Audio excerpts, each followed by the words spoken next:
Good morning, everybody. It is Thursday, just about to the weekend at 9 o'clock here. I'm Jane Monreal, and you are watching Live Impact News on WCNC Plus. Happening right now, we are standing by for a press conference at the White House where Press Secretary Caroline Levit and President Trump's Deputy Chief of Staff, Stephen Miller, are going to hold a press conference this morning on, quote, restoring common sense. The details on the actual presser is not revealed right now, but we will get to that and throw to that here on WCNC Plus as soon as we see it on our feed. In the meantime, I'll take you out to closer to home, South Carolina basketball and hero Coach Dawn Staley now on display in Columbia. There was a ceremony yesterday afternoon, and if you missed this, it is quite the reveal. Let's take a look at that and her speech after yesterday's very nice ceremony. You're watching Live Impact News on WCNC Plus.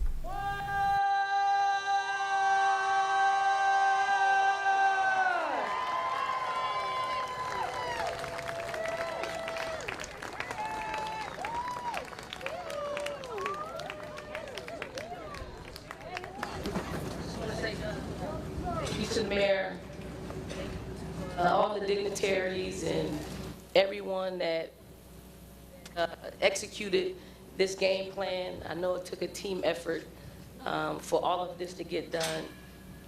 I actually tried to cheat a little bit and walk by it because I walk every day, and you all kept it covered, like forever.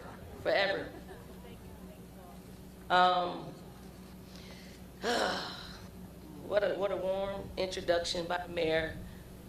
Let me start by saying I am incredibly grateful to Gillian Mark Shatner, the sculptors and founders of Statues for Equality, for considering me worthy of this unique honor. To Mayor Rickman, the City of Columbia, the University of South Carolina, our women's basketball program.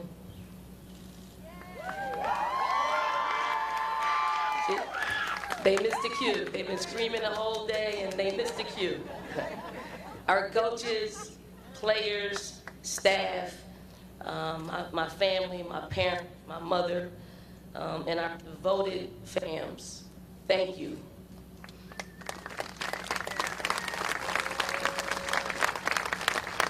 And to AFLAC, thank you for believing in the power of girls and women and for investing in our potential, both on and off the court. This honor is an interesting one for me. If I'm being completely honest, having a statue in my image was never a goal or even a thought. When conversations began honoring Asia Wilson with her statue, which is erected just a few blocks from where we stand today, I'll admit, I wanted hers to be the only one, ever. I really did. And contrary to the belief of one of my coaching colleagues, her statue wasn't in response to winning a national championship. It was in response to being a winner at life.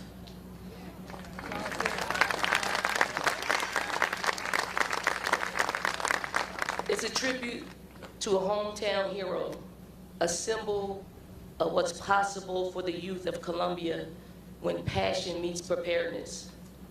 Asia Wilson represents excellence, perseverance, and discipline.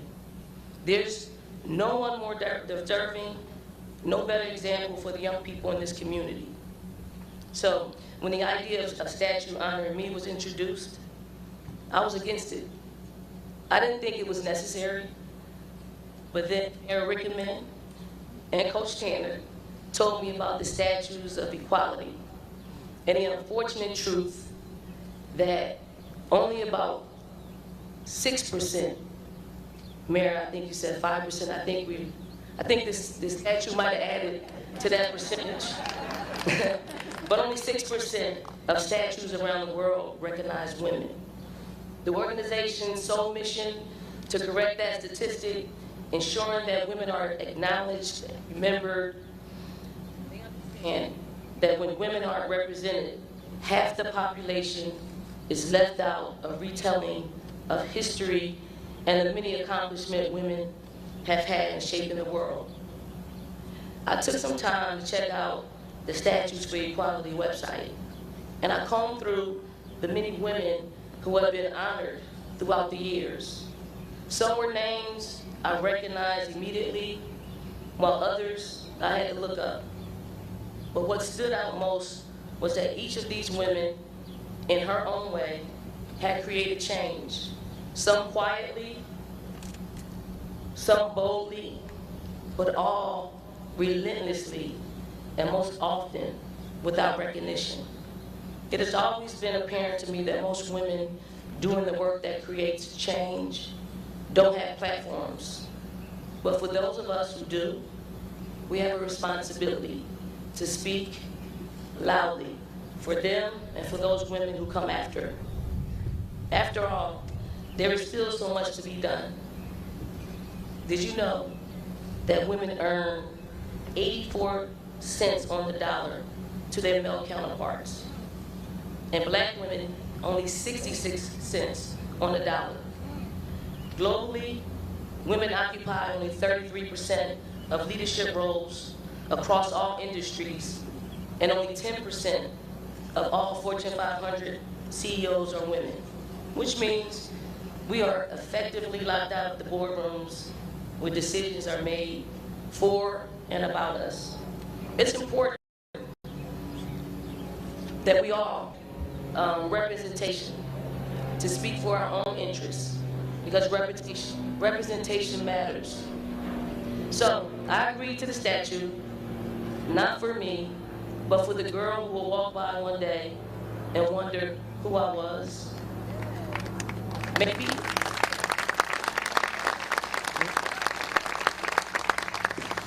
Maybe she'll look me up.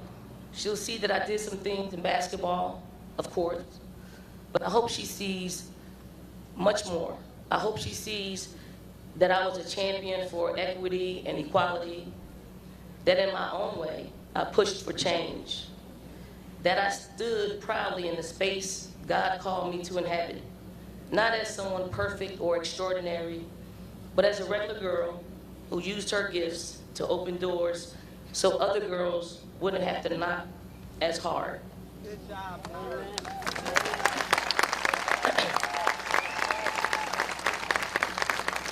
If that little girl sees that I was the first to do something, I want her to know it was only so I wouldn't be the last.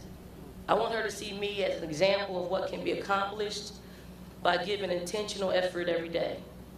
But if she wants to see greatness, well, Asia Wilson is just up the way.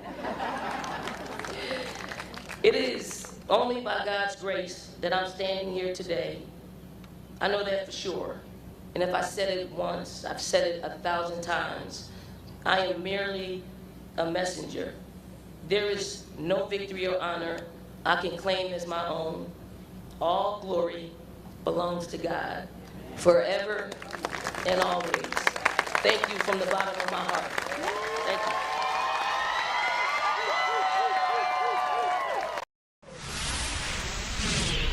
Great to hear from Coach Dawn Staley of the women's basketball team at South Carolina University of South Carolina. I knew it as soon as it came out of my mouth, Carlene.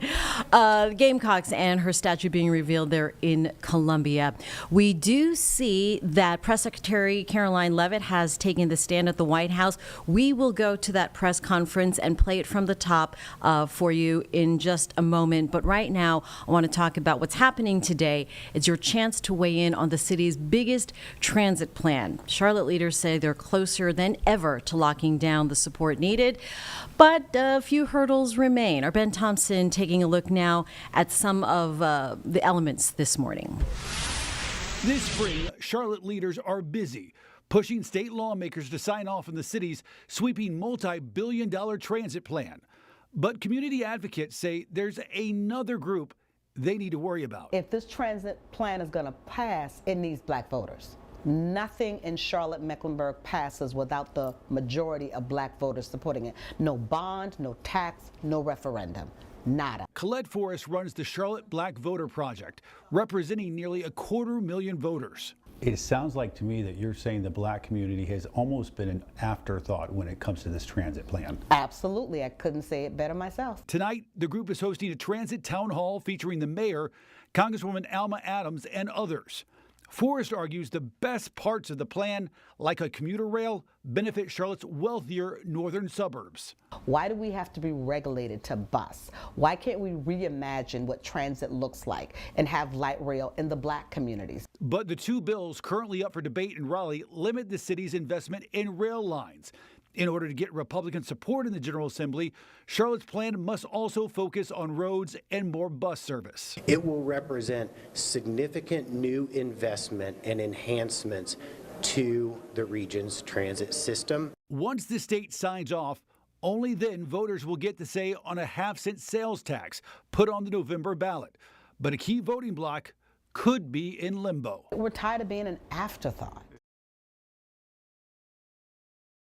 Joining us here now live in the Impact Studio. And Ben, a big discussion here. Yep. It is a little, not confusing, but there are a lot of elements and absolutely. layers By here, all right? counts, yep. Obviously, Colette advocating for more access to black communities. And, where do things stand today? Yep. Well, the thing is, people need to know there's this town hall tonight. That's why we did the story today, so they know about it. But this is sort of an evolving story, and so many different stakeholders involved in something like this. As it currently stands right now, there are two bills up at the General Assembly in Raleigh that have put forth the transit plan. It's Charlotte's transit plan, but per state law, we need to have state lawmakers sign off on it.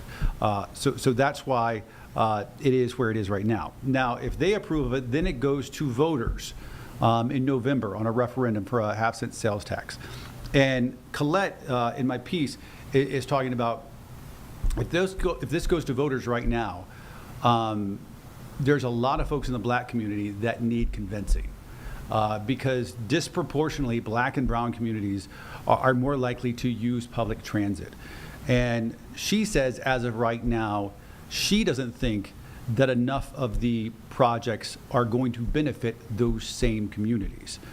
And you're talking about either plan up in Raleigh right now prioritizes the red line. It's been talked about for 20 years. The red line is mainly focused on the northern, wealthier, wider suburbs of Mecklenburg County. You're talking about Cornelius, Davidson, things like that. Mm-hmm. I did push back with Colette and point out that the first two stops outside of Uptown are likely to be Camp North End and then Derrida.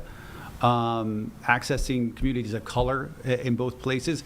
And that's when she's like, well, but we'd like to see light rail on Beatty's Ford and places like that, which I think most people will say is not realistic. There's streetcar there.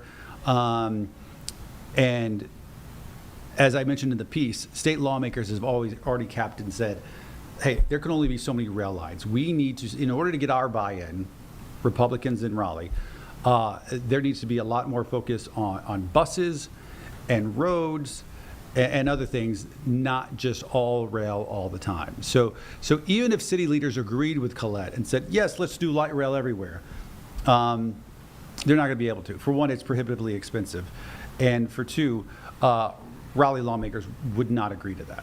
So then at this point, at this juncture, what is the community, what are the options? Well, I think what are the options are more than likely going to be, if Raleigh approves it, you're going to see either plan emphasize that red line first. There's matter no what. doubt. Okay. There's no doubt because those people were promised this 20 years ago. Right. So, I mean. So that is happening if it moves forward. That will happen. Then it becomes an issue of, does the Silver Line happen? And that's the one that goes, west to east. And if it does that go from Uptown to Matthews, or does it go from Uptown to the airport? Right. I think Colette would argue Uptown to the airport would benefit a lot more people of color. But there's real questions about whether or not either one of those are going to happen. It looks like in either plan, streetcar expansion would go forward. Right now it stops at Johnson C. Smith on the west end, and then stops, I think, around Central Avenue in the east. And it would go further than that. I think both plans would incorporate that. Streetcar is not as exciting technically as light rail. It's a different technology. It's a different thing. It doesn't move as fast. Sure. And so what I think what's going to happen tonight at this town hall is some of our city leaders, including Mayor Lyles and Congresswoman Alma Adams, are going to hear from some of these people who say, hey, listen, if you want our buy-in, we need more focus on communities that we care about, in forms of transportation that we care about. As you heard Colette say, we're not going to just be satisfied with buses and that's it. Right. And I asked her, would you vote for either one of these plans right now if they were happen to be on the November ballot as they are right now? And she said no. And Colette is a well-sourced, well-connected community advocate that while I'm sure she would never say she speaks for the black community, certainly knows a lot of folks and understands the sentiment of a lot of the folks out there. And so I think they're probably going to get an earful tonight. Okay. And where, I don't think I actually said where people can meet tonight. Yep. It's Weeping Willow AME Zion Church. That's over in East Charlotte on Milton Road. And that's at 6:30? 6 o'clock. 6 o'clock tonight. All right, Ben Thompson here in the Live Impact studio shedding some light on this transit plan. And is it a last chance to kind of weigh in? It won't be the last chance, but it is an important because we are getting down to the wire as far as lawmakers in Raleigh approving something. Absolutely. All right. Thank you, Ben. Of course. All right. Coming into the Live Impact studio there. Hopefully you can make it at 6 o'clock tonight there in East Charlotte. Let's take a look right now. Let's start from the beginning. As promised, this press conference at the White House, a briefing now with Press Secretary Caroline Levit kicking things off. You're watching Live Impact News on WCNC+. Good morning, everybody. We're capping off the first 100-day week with our morning briefing. How does everybody feel? You like the morning briefing? Okay, we do too. That's why we're doing them. Good to see all of you. I brought a friend out here today who's happy to take your questions, but first, some remarks. At 11 o'clock, President Trump will participate in a National Day of Prayer event where he will invite Americans of all faiths across the country to join him in asking for God's continued blessings over our country. During the event, the President will sign an executive order establishing a Religious Liberty Commission. Later today, President Trump will travel to the University of Alabama to deliver a commencement address to the graduating class of 2025. Last night, we saw yet again why President Trump is our deal maker in chief. We secured a historic agreement to establish the United States-Ukraine Reconstruction Investment Fund. This is a first of its kind economic partnership for the reconstruction.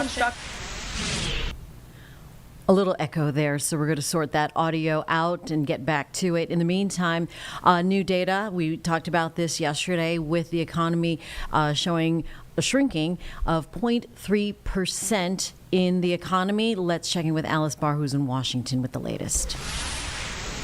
It's going to be about 40% under pressure from some troubling economic news. A Commerce Department report showing the U.S. economy shrank slightly during the first 3 months of the year. President Trump shifting blame. That's Biden. That's not Trump, because we came in on January. This is quarterly numbers. It was a quarter during which President Trump was in office for all but 20 days. And when economists say businesses rushed to buy imports before tariffs kicked in, dragging down U.S. production. Surveys also showing consumer confidence down. Taking a hit in what Americans expect in the next 6 months. We're talking business conditions, employment prospects, and future income as well. In some of her most high-profile comments since her election loss, former Vice President Kamala Harris saying President Trump owns this economy and his policy moves. Tariffs that, as I predicted, are clearly inviting a recession. The president acknowledging his triple-digit tariffs on China could cause shortages of some goods and higher prices. Maybe the children will have $2 instead of $30, you know? and maybe the $2 will cost a couple of bucks more than they would normally. While insisting the payoff will be worth it, pointing to new investments in U.S. manufacturing. They're really coming in fast. Overnight, an effort to roll back President Trump's tariffs failed. The motion to table is agreed to. In the Senate, though it did have some bipartisan support. The president urging increasingly anxious Americans to be patient as he works to reshape global trade. In Washington, Alice Barr, NBC News. And looks like we sorted things out there at the White House. We're going to pick things up with Press Secretary Caroline Levit, who is going to introduce Chief of Staff Stephen Miller here to talk about the White House's brief on restoring common sense, so they say. Here we go. Ended the mass invasion, tens of millions of illegal aliens into our homeland. The President knows his top responsibility is ensuring the safety of the American people, which is why he's arresting violent illegal alien invaders in our communities who threaten our public safety. And it's unacceptable to President Trump to allow rampant waste, fraud, and abuse of Americans' precious tax dollars, which is why the President championed a historic DOGE effort that saved nearly $200 billion already. President Trump knows America is blessed with an abundance of liquid gold below our feet in the form of fossil fuels. So he ended Joe Biden's reckless war on American energy and is restoring American energy dominance to lower costs and strengthen our national security. President Trump believes Americans should be free to drive whatever car they want. So he ended Joe Biden's disastrous EV mandate and promoted true consumer choice. President Trump stood up for the Constitution's promise of colorblind equality before the law, so he terminated Once again, we will sort things out with the audio issue coming in from the national feed. In the meantime, back to things that are closer to home. It's a very exciting time for soccer and FIFA coming to the Queen City. Our Ben Thompson and Lisa Washington talked to organizers about the FIFA World Cup coming to the Queen City this summer. Let's go to that here. If you missed it, here it is again, their interview from this morning on Impact News on WCNC Plus. This is previously recorded. Joining us this morning to talk about the exciting tournament is Chief Tournament Officer Manola Zubaria. Manola, thanks for coming on and talking to us. We appreciate it. Hello, Ben, Lisa. Good morning, and good morning, Charlotte. How are you? And good morning to you. We are great. So tell us about the FIFA Club World Cup and why this year's tournament specifically in the U.S. is so significant.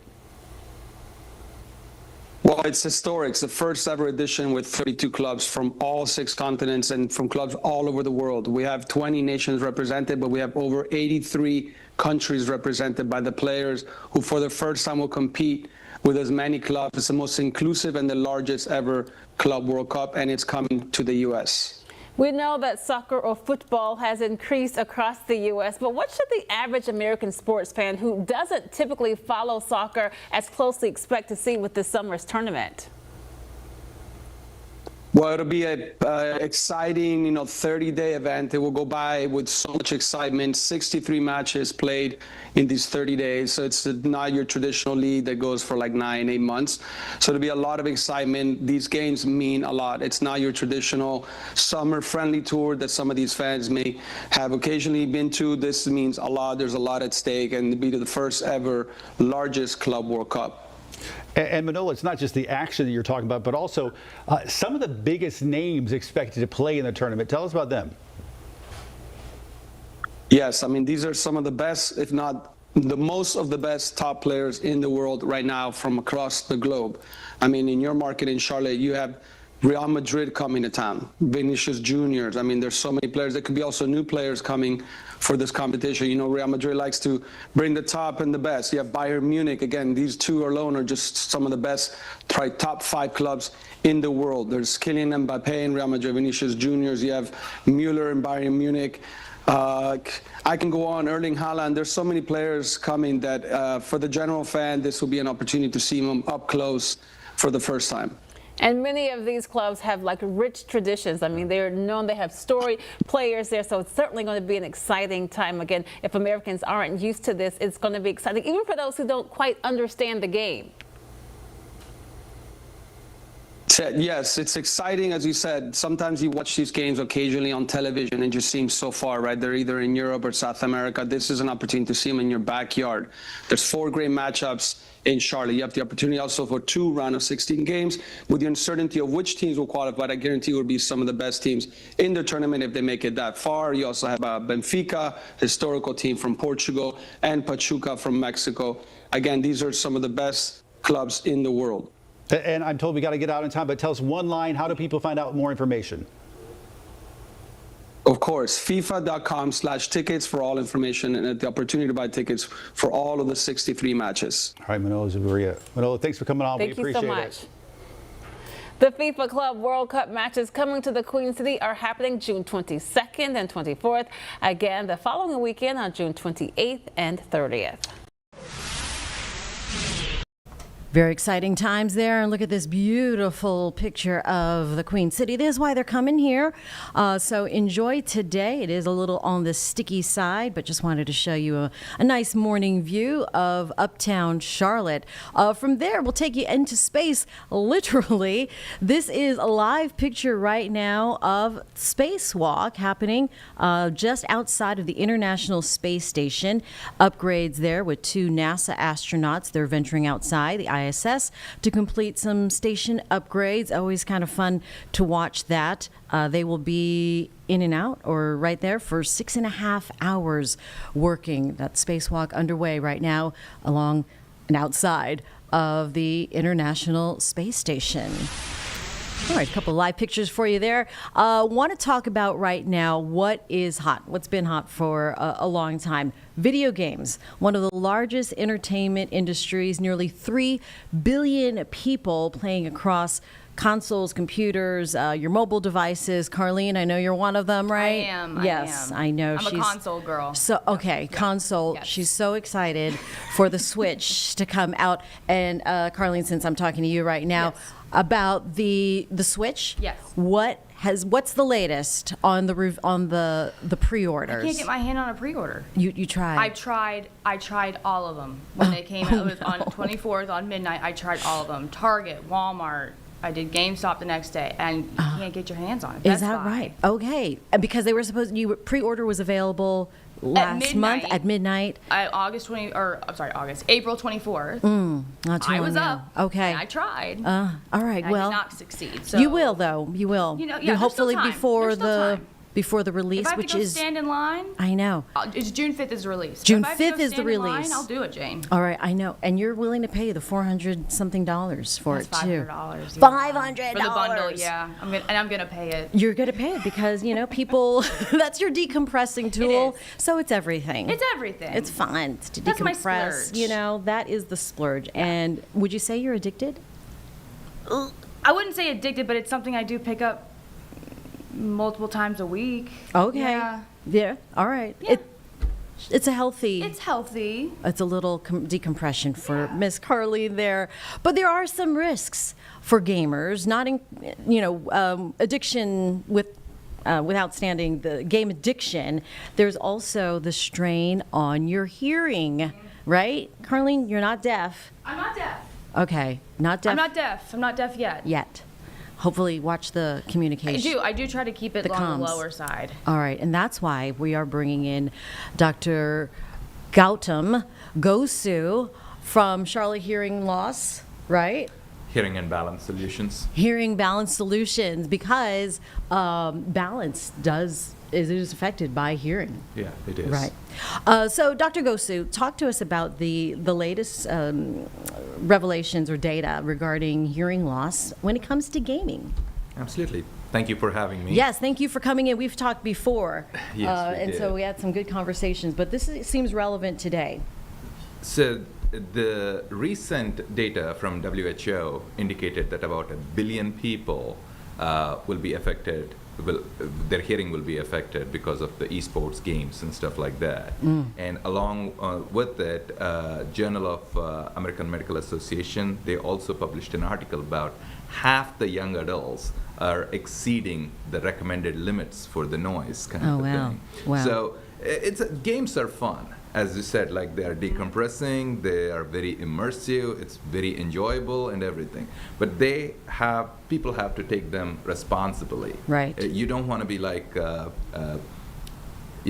hurting your communications with your friends and family because you enjoyed the games way too much. Absolutely. And so what do people need to think about then when they, go into gaming and they put the headphones and spend hours at a time? Right. Depends on let's start with the headphones themselves, right? Okay. It depends on the headphones.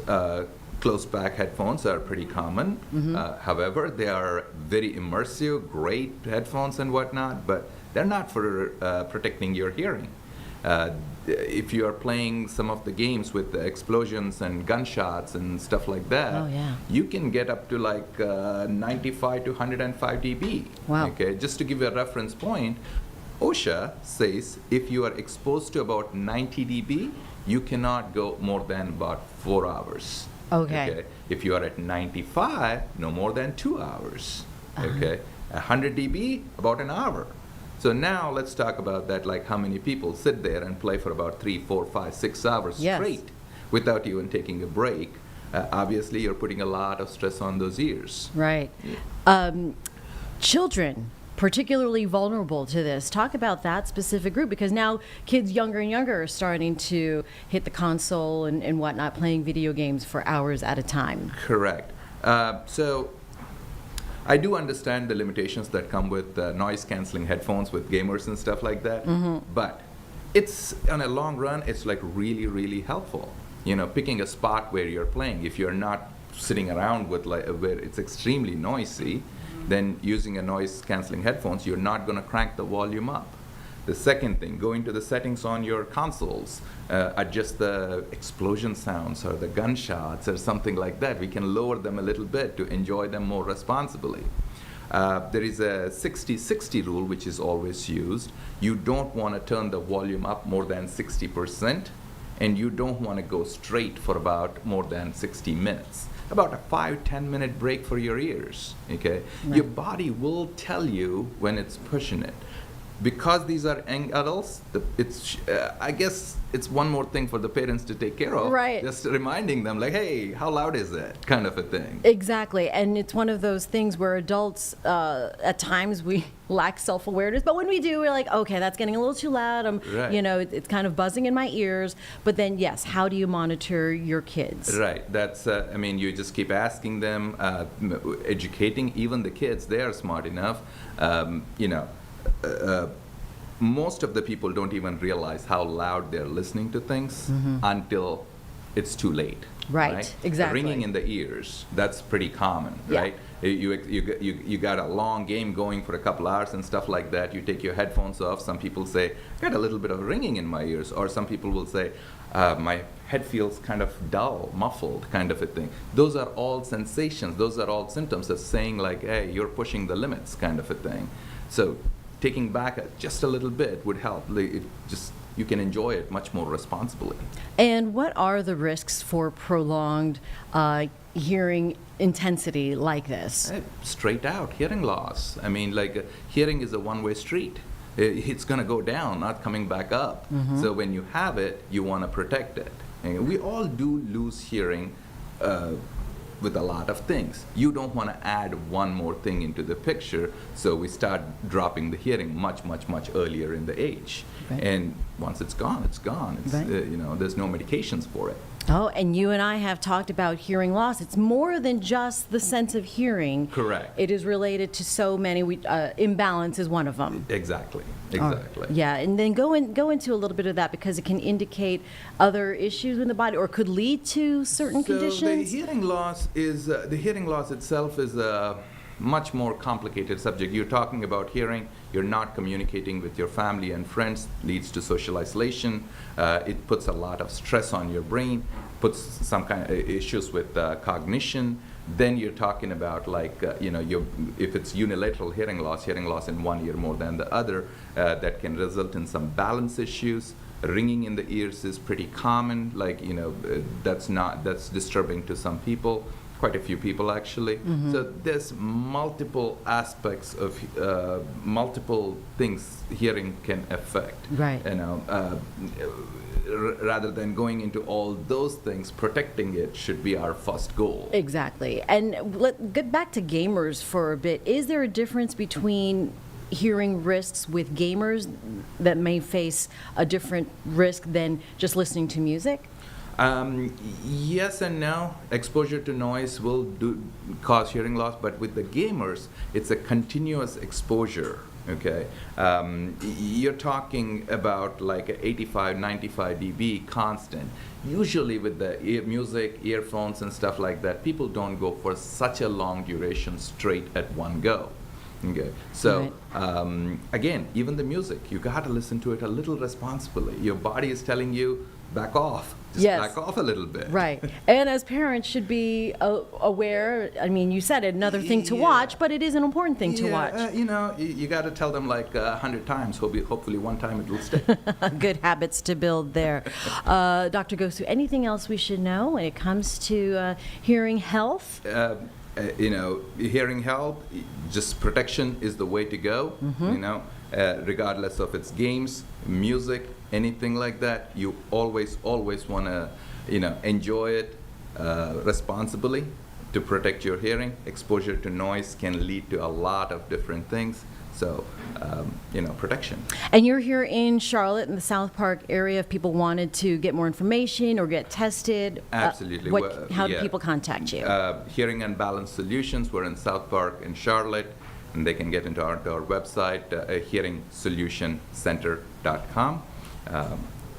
Fantastic. Dr. Gosu, thank you very much for coming in, talking to us.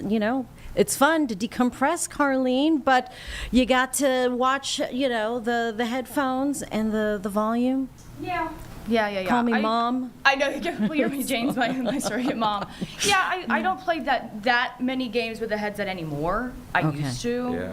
I mostly play just listening to it from my TV. Oh, okay. At least that's better. Good. Yeah. And the same thing, the headphones, noise canceling headphones are better than the earbuds. Yeah. Right. So I do use the noise canceling, but it's not for video games, as Carlene and I have discussed.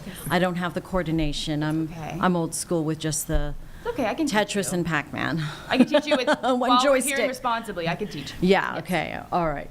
Thank you again, Dr. Gosu, for coming in here to the Live Impact Studio on WCNC Plus. All right, hopefully you found that useful. We will put that information on the website. As promised, we're going to get back to the press conference from the White House with Chief of Staff Stephen Miller. You're watching. I'm sorry. What are we doing? I just want to interject to say the audio issues were an NBC issue. I've been told by our digital team that they've been kind of going echoey, and then it fixes itself and echoey. So if it does echo for a little bit, we apologize. Okay, so it's just sort of getting in line, but it is on the network level. That's coming into the newsroom. It's not on our end in the Impact Studio. Yes. All right. You're watching WCNC Plus. Here we go. Procedures on our nation's children. We are also making clear in our prison system, male prisoners will not be allowed into women's prisons. The Biden administration promoted prison rape by putting men into female prisons. That is obviously insane, cruel, and unacceptable. And even though the Democrat Party and Hakeem Jeffries and the Democrat media continue to fight to put men into women's prisons, this administration will not allow that. And will not allow men, as well, in our K-12 system, into women's private spaces and restrooms. We have seen horrifying example after example of young girls being sexually assaulted because school districts have allowed men in women's and girls' private spaces. This administration, President Trump, is at the forefront of protecting women and protecting girls. And nowhere is that clearer than when we are talking about fighting radical gender ideology. This administration is also fighting to get critical race theory out of our school districts. Children will be taught to love America. Children will be taught to be patriots. Children will be taught civic values for schools that want federal taxpayer funding. So as we close the Department of Education and we provide funding to states, we are going to make sure that these funds are not being used to promote communist ideology. For any nation to be successful, it cannot teach its children to hate themselves and to hate their country. So these are a few of the areas in which President Trump has fought the cancerous, communist, woke culture that was destroying this country, where we were led to believe that men were women, that women were men, that racial discrimination was good, that merit was bad, and that safety and physical security mattered less than the feelings of liberal ideologues. The president has also fought to return the Department of Justice to its core mission of protecting public safety and locking up violent criminals, instead of using the Department of Justice to target conservatives, to target Christians, to target people of faith. The last administration cruelly and shamefully used the power of the Justice Department to go after law-abiding Americans, in particular Trump supporters, conservatives, and Christians. That persecution has ended. The Department of Justice and the FBI are back in the business of going after bad guys, of going after gangs, of going after criminals, and keeping Americans safe. Let me just conclude before taking questions by noting that when you look at the sweep of the first 100 days, every single crisis that has afflicted America for years, sometimes decades, sometimes generations, this president has fought head on. He has taken on every entrenched power structure and system all across this government, this swamp, this town.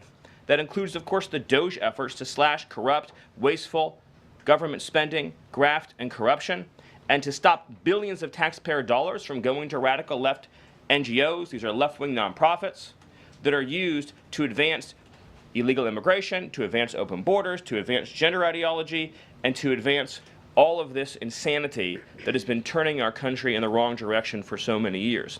President Trump took head on the trade crisis afflicting this country with the destruction of our manufacturing and industrial base, the shameful betrayal of the American worker by Joe Biden and the globalists that sent all of our supply chains overseas. He took head on the catastrophe of mass, unlimited illegal immigration that was turning us into a failed third world state, and achieved the lowest level of illegal immigration in recorded history without even a close second. He took on the economic crisis afflicting this country by reopening American energy, by defeating inflation, by lowering gas prices, by ending the onslaught and reversing the onslaught of federal regulation, by reopening coal, shale, oil, natural gas, and fighting now for the largest tax cut and reform, and the largest deregulation reform, and the largest energy reform in American history. These are just some of the things that have ushered in the new golden age, along with his fight to restore the peace that we had for 4 years under the previous administration before Joe Biden sunk this planet into bloodshed and war in the Middle East, in Europe, and rising tensions in Asia. President Trump, in every area of conflict around the globe, has been fighting to restore peace, security, stability, harmony. So he inherited an economic catastrophe, a border catastrophe, a public safety catastrophe, and a cultural catastrophe.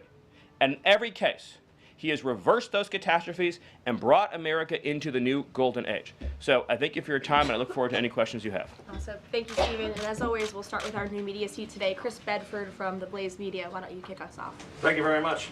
Stephen, what is the end goal of the China tariffs right now? Is the idea to open up the Chinese markets through a deal to a better market for exporting American goods to China, or is it a reconfiguration of global trade in a way that isolates China from free countries? No.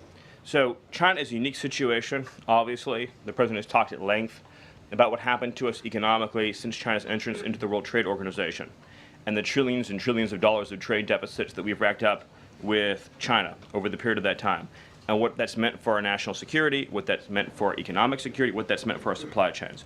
Obviously, right now, the Secretary of the Treasury is in the process of developing a plan that will answer the questions that you're talking about, but the president's goals have been very clear on these points, which is that he is not going to allow China to continue to steal our intellectual property, to continue to illegally dump and subsidize their goods in our markets, to manipulate their currency, to rack up an unsustainable trade deficit.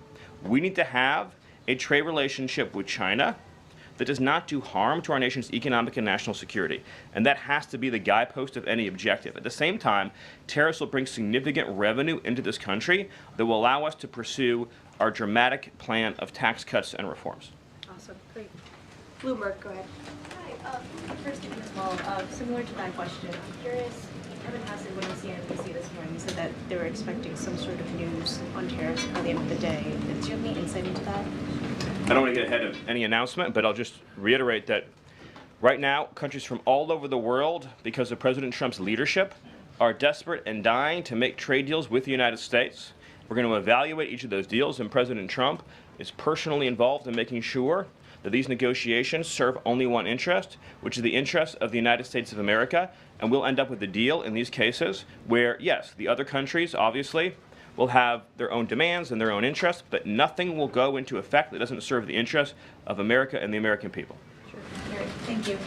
Stephen, this morning GM is putting a dollar figure on how much the president's tariffs will impact the company. The CEO says tariffs will cost GM between $4 and $5 billion this year. The CEO of Ford says he can't commit to not raising prices because of tariffs. Is the administration open to doing more to give automakers relief?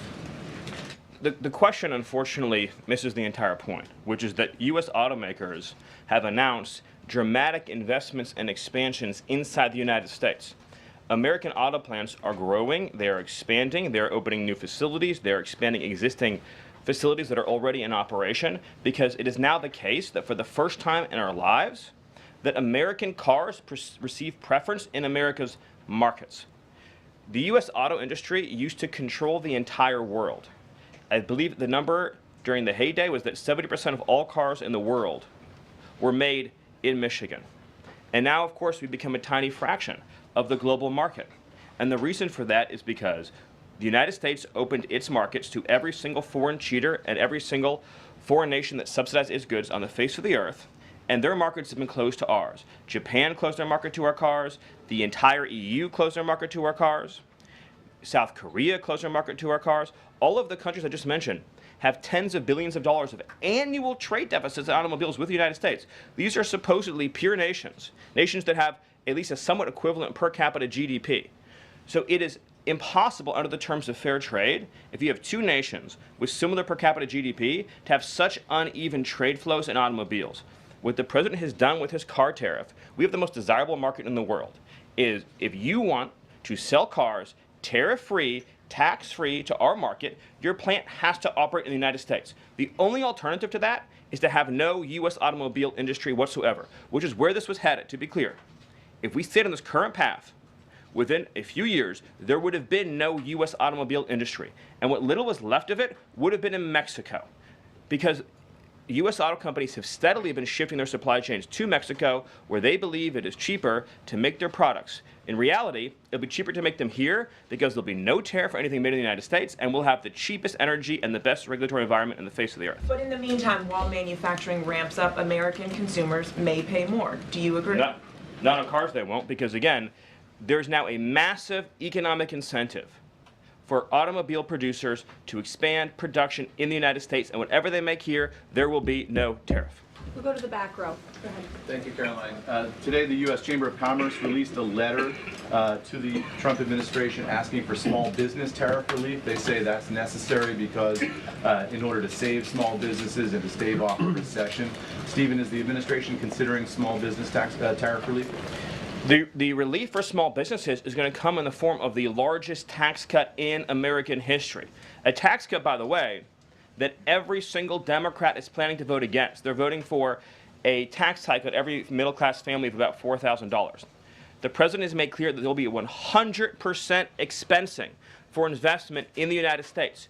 Companies that invest in the United States will be able to deduct 100% of that cost from their tax liability. This will be the most pro-small business tax bill in American history. And at the same time, this is what you have to understand about the plan, is as they're able to do that, as they're able to reshore those supply chains, that also means they'll pay no tariff. So you'll have the lowest tax environment and there'll be no tariff because their production and supply chains will be in the United States. So that's a no on tariff relief for small businesses in the short term? It's a yes on tax relief for small businesses. And again, you only pay the tariff for products that are made outside the United States. Edward. Yeah, thanks. So on the rare earth mineral deal that was signed last night, when can that deal be operationalized? What's the time frame? And what kind of leverage does that give Ukraine over Russia? I think the more important point about the Ukraine deal, and I would hopefully have an update for you soon on how quickly it can be operationalized, but we'll be moving at full speed, not only on that mineral deal, by the way, but on every mineral deal that this president has been unleashing. So we're opening up mines all across this country. We're also pursuing energy and mineral deals all over the world. Since the president issued his executive order also on deregulating coal, we've seen dramatic coal production increases already in the United States. So we're taking advantage of the trillions of dollars in coal wealth and mineral wealth that exists in the United States. We're a very mineral-rich country. But with respect to that deal, we'll move it and operationalize it as fast as we possibly can. But it's meant to pay back the United States, this is the key point, for the hundreds of billions of dollars that our taxpayers have spent subsidizing the war in Ukraine. So it is repayment to the United States. And that's one of the most important points to understand about it. What's the leverage? Does it give? What kind of leverage does it give? The president's goal, again, is to end the killing, to achieve a peace settlement. That remains, of course, the overriding objective. Thank you so much, Caroline. Thank you, Stephen. Thank you. This administration has stressed the need for price transparency for things like healthcare bills and concert tickets. So why is it a political and hostile act for Amazon to display price transparency on consumer goods? Well, I think it's the wrong way of looking at it, which is why would, first of all, that proposal is gone now, but why would Amazon, of all the different things that go into a theoretical price input, right? For example, does Amazon list the cost of California's regulations on everything made in California? Anything you make in California, you have a massive price increase because of the healthcare regulations that are unworkable in that state, because of the labor regulations that are unworkable in that state, because of the subsidies that go to illegal aliens in that state, because of all the bureaucracy. So anything being produced in California has a massive built-in price hike. So why wouldn't Amazon have a list saying if you purchase it in California instead of in Alabama, this is the premium that you pay? That you pay. This was a clear attempt by whoever proposed it originally, I don't know, because Amazon says they were never going to do it, to try to undermine our trade negotiations with China. I'll make another important point on this, which is that there's been many complaints about the fact that there are a lot of products that are sold on Amazon that are actually ripoffs of American products that are then stolen by China, and then they take our IP and they put them into products to try to undersell our manufacturer. So to the extent that we are engaged in labeling issues on Amazon, I would say that would be the most significant one to fix, is making sure we're not undercutting American consumers. And then one on Ongo Garcia, please. The administration is reportedly inquiring about his return.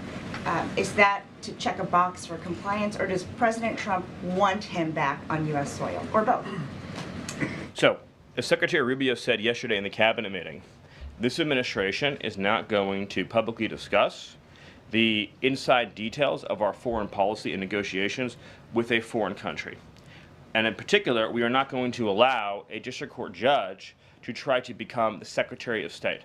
Secretary Rubio is the one who, under his leadership and direction at the State Department, is managing the day-to-day relationship with El Salvador. Let's just take a moment, number one, to express our gratitude to El Salvador for agreeing to take some of the most dangerous terrorists off of America's streets and to put them into a safe environment where they cannot continue to engage in acts of terrorism or coordination with the Maduro regime. You may have seen recently an FBI assessment that was unclassified that said that the Maduro regime is using and planning to use trained Aragua terrorists to carry out assassination plots on American soil. Now, very few in this room covered that. I'll let you all ask yourselves why you didn't cover it and why your editors didn't assign that story to you. Something I think you should think about on your own. But this is a earth-shattering piece of news. The Biden administration imported a terrorist army that our own FBI assesses is planning assassination strikes on American soil against critics of the Maduro regime. Those are the terrorists that President Trump is finding and apprehending that our Democrat judges and Democrat activists are trying to keep on U.S. soil. Tren de Aragua has the same legal status as Al-Qaeda and ISIS. MS-13 has the same legal status as Al-Qaeda and ISIS. These are foreign terrorists operating on our soil. And our gratitude to El Salvador for agreeing to take custody of these terrorists is immense. With respect to the case that you mentioned, there's now even been more evidence that has been made public of this person's violent, repeated threats and assaults against his spouse, someone who had repeated, documented human trafficking and human smuggling offenses, somebody that has extensively documented membership in MS-13, a terrorist organization, and of course he had MS-13 tattooed on his knuckles. This is a person that was a clear and present danger to the safety of the American people. And it is a sad reflection on the state of our media and many of the outlets represented in this room that you obsessively try to shill for this MS-13 terrorist. Well, no coverage occurred in your papers about any of the Americans that were raped and tortured and murdered by the illegals that Biden was importing into our country. You know, you talk about due process. The Biden administration made the decision to give extensive due process to 2 trained Nicaragua terrorists that were apprehended at the border just a couple years ago. They were 2 gentlemen. They were from Venezuela. They were members of trained Nicaragua. The Biden administration and Border Patrol apprehended them and made the decision to provide them with extensive due process, put them onto a program known as supervised release, and put them on ankle monitors so that they could go through a lengthy legal judicial determination as to whether these legal aliens who had just set foot on U.S. soil might want to live in the United States for the rest of their lives. What was the result of that decision? What was the result of that choice that was made?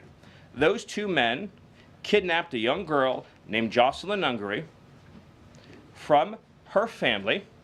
They beat her, they sexually assaulted her, they tortured her, they stripped her, they murdered her, and they dumped her body. That is what the Biden administration's policy was. Most of your papers never covered her story when it happened. To the extent that you covered it at all, it was because President Trump forced you to cover it by highlighting it repeatedly over and over again. He had to shame you into covering it. And each and every one of you that sides over and over again with these MS-13 terrorists, to the extent that you have the financial means to do so, you all choose to live in condos or homes or houses as far away from these kinds of gangbangers as you possibly can. If I offered any one of you a rent-free home with no taxes to pay in any of these gang neighborhoods, and I said your neighbors are MS-13 terrorists or Mexican mafia or Sinaloa cartel or trained Nicaragua, I couldn't pay you to live there. But yet you, with your coverage, are trying to force innocent Americans to have these people as their neighbors, and that one day their daughter may be abducted from their home and raped and murdered. So you're not going to get an ounce of sympathy from this administration or President Trump for the terrorists who've invaded our homes and our country. Awesome. Thank you. Peter, we'll take a couple more questions. A couple questions on DOGE, of course, because that's the topic that you're here to speak about. But I want to ask you one other question about the topic of prices. We heard from the president on this just yesterday, right now, on prices and the risk that there could be some short-term, as he said, shortages. He was referring specifically to dolls. What do you tell Americans right now, Stephen, who say they can't afford to, in the president's words, be patient? Americans who voted for President Trump on his promise that he would lower prices across the board on day 1. But he did lower prices across the board on day 1. Well, grocery prices last month went up 0.4%, of course. So I mean, just across the board, not exclusively eggs. Inflation, as you would acknowledge, is down substantially. Gas prices are down substantially. The new GDP report showed a 22% record increase in investment in the United States of America. So all of the, and don't even, egg prices, of course, which was all you guys talked about for a few days, I think are down like 80%. The reality is that we can either surrender economically to China, or we can reclaim and reshore our manufacturing base and our industrial needs. And it's not just China. In the event of any national emergency, this is the president's first duty as commander-in-chief. In the event of any national emergency, we cannot be reliant on foreign countries for steel, aluminum, energy, technology, any of the essential components that we need to keep this country running. He is fulfilling his duty as commander-in-chief that every president before him had failed to fulfill or even actively betrayed. And despite inheriting all of this, as I mentioned, inflation down, jobs up, and particularly, by the way, jobs for American workers. So for the first time, you look at these jobs reports, the government workers are going down, which artificially, of course, increased previous job totals. The employment of non-citizens is going down. The employment of American citizens is exploding. Remember, all the job gains during the Biden administration, so-called gains, on net were for foreign workers. So if you look at the stock of American workers over his whole administration, they lost jobs on net. So if you're an American worker, you lived through 4 years of a Biden depression. That was the economic reality that now the President Trump is rescuing. And again, if you make your product in America, there's no tariff. And as we develop advanced manufacturing techniques, increased AI, increased robotics, it'll be cheaper and cheaper and cheaper to manufacture in America. But to be clear, you said that prices have gone down across the board. The president himself acknowledged that on toys you may end up paying, on dolls he was referring to, you may end up paying a little bit more right now. So in terms of he was making the point that I think almost every American consumer agrees with. If they had a choice between and I'm a parent of young children, you had a choice between a doll from China that might have, say, lead paint in it, that is not as well constructed as a doll made in America that has a higher environmental and regulatory standard and that is made to a higher degree of quality. And those two products are both on Amazon, that yes, you probably would be willing to pay more for a better made American product. But here's the key point. With the tax cuts, the regulation cuts, the energy price decrease, and everything else that President Trump is doing to unleash this era of American prosperity and prevent the road we were on to get off that road of financial ruin and doom, means that it will be cheaper than ever to make and manufacture in America. I think that answers your question. So I'm going to follow one more. Stephen, can I just can I ask the Doge question? Can I ask about Doge? Peter, we just gave you 2 questions. Brian, go ahead. Doge, but I'll wait. Thank you.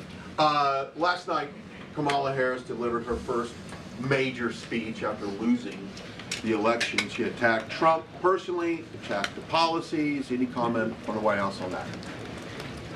Well, I think it was a great reminder to the American people of just how blessed we all are that the leader sitting in the Oval Office today is President Donald Trump and not President Kamala Harris.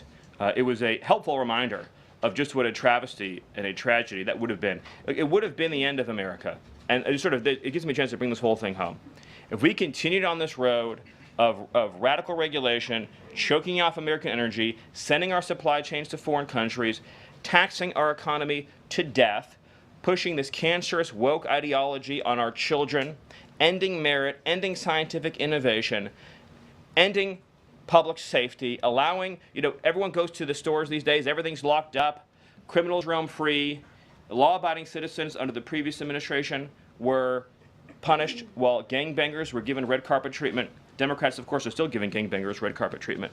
And then the border invasion. If those policies had continued, it would have been the end of the American Republic. And the only thing Americans want to hear from Kamala Harris is an apology for joining Joe Biden, and remember, she was the border czar, joining Joe Biden in aiding and abetting the invasion of our country. And we're never going to stop talking about this, because what they did to this country is unforgivable.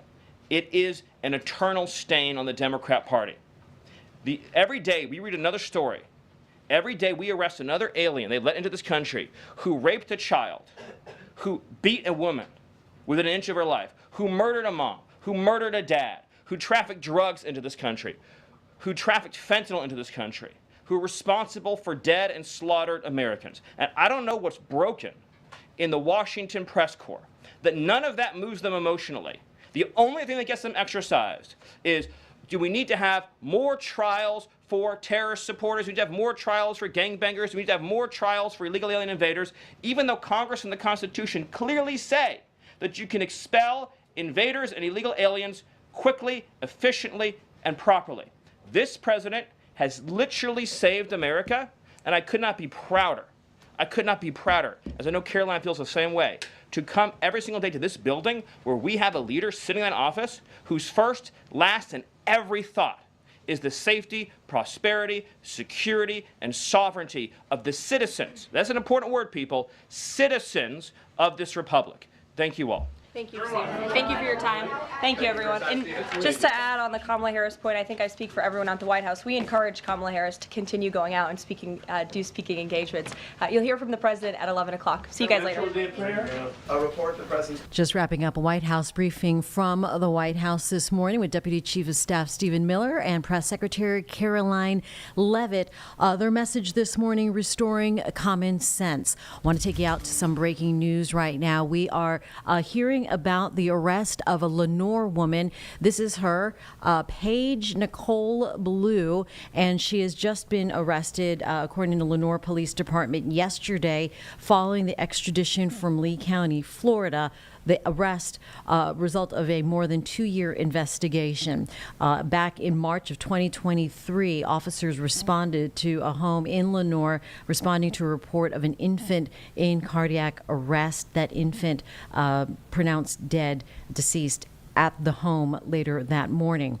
In their investigation, Lenoir Police Department detectives determined the cause of death was fentanyl toxicity following a lethal dose of the drug that was found in the child. So based on this finding, they did obtain warrants, charge Paige Blue with murder and felony child abuse. More charges are expected. She is about to make her first appearance today, and she is being held without bond, by the way, but scheduled to make her first appearance in Caldwell County later today. Anyone with any more information on this, encouraged to call the Lenoir County Crime County Stoppers, rather.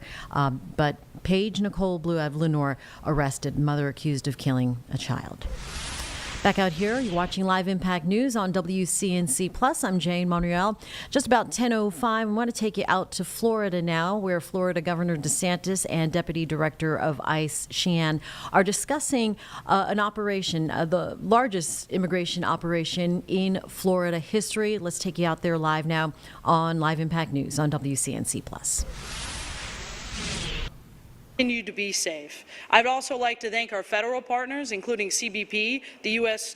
Coast Guard, ATF, DEA, the FBI, and the U.S. Marshals. This is truly an all-government approach set the tone by President Trump and Secretary Noem, and ICE is able to take the lead with these partners to be able to make this historic event and historic operation, Operation Tidal Wave, happen.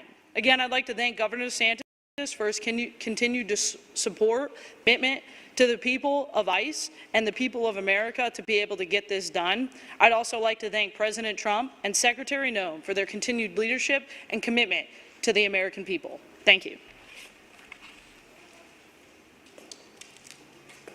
All right, and moving on, our great governor of Florida, Mr. Ron DeSantis. Well, thank you. 4 years ago, we had seen something that we had never seen in American history. We had a president, Joe Biden, that opened the border and basically declared that people could come illegally. Interior enforcement was rendered basically null and void, and this was impacting not just the southern border region of Texas or Arizona, but communities all across the country, including in the state of Florida. And so 4 years ago, we were sending people to the southern border to help supplement state efforts to try to mitigate the damage. And our Operation Lone Star saw more than 1,000 national, state guardsmen, state law enforcement officers go to Texas to assist the state of Texas in stopping this border invasion. We also, being a maritime state, we are vulnerable to having illegal boats coming and bringing illegal aliens onto our shores. This was particularly pressing when you had issues in Haiti bubble up even more, and there was a lot of issues that people thought was going to lead to a mass migration into the state of Florida. We launched Operation Vigilant Sentry. We deployed more than 250 officers and soldiers from Florida Division of Emergency Management, State Guard, and other state law enforcement agencies to patrol Florida's southern coast. That was supplementing what the Coast Guard is already doing, but because of our efforts, we were able to bring about more than 17,000 repatriations and almost 500 vessels removed since that time at the end of 2022. And we worked together with the Coast Guard on that, but that has been a huge, huge positive for us. Of course, our state efforts didn't end there. We were involved in illegal alien transport, similar to what Texas was doing, so that sanctuary jurisdictions were having to deal with the issues that the open border was bringing to other communities. And we were really on the front lines of that all 4 years of the Biden administration.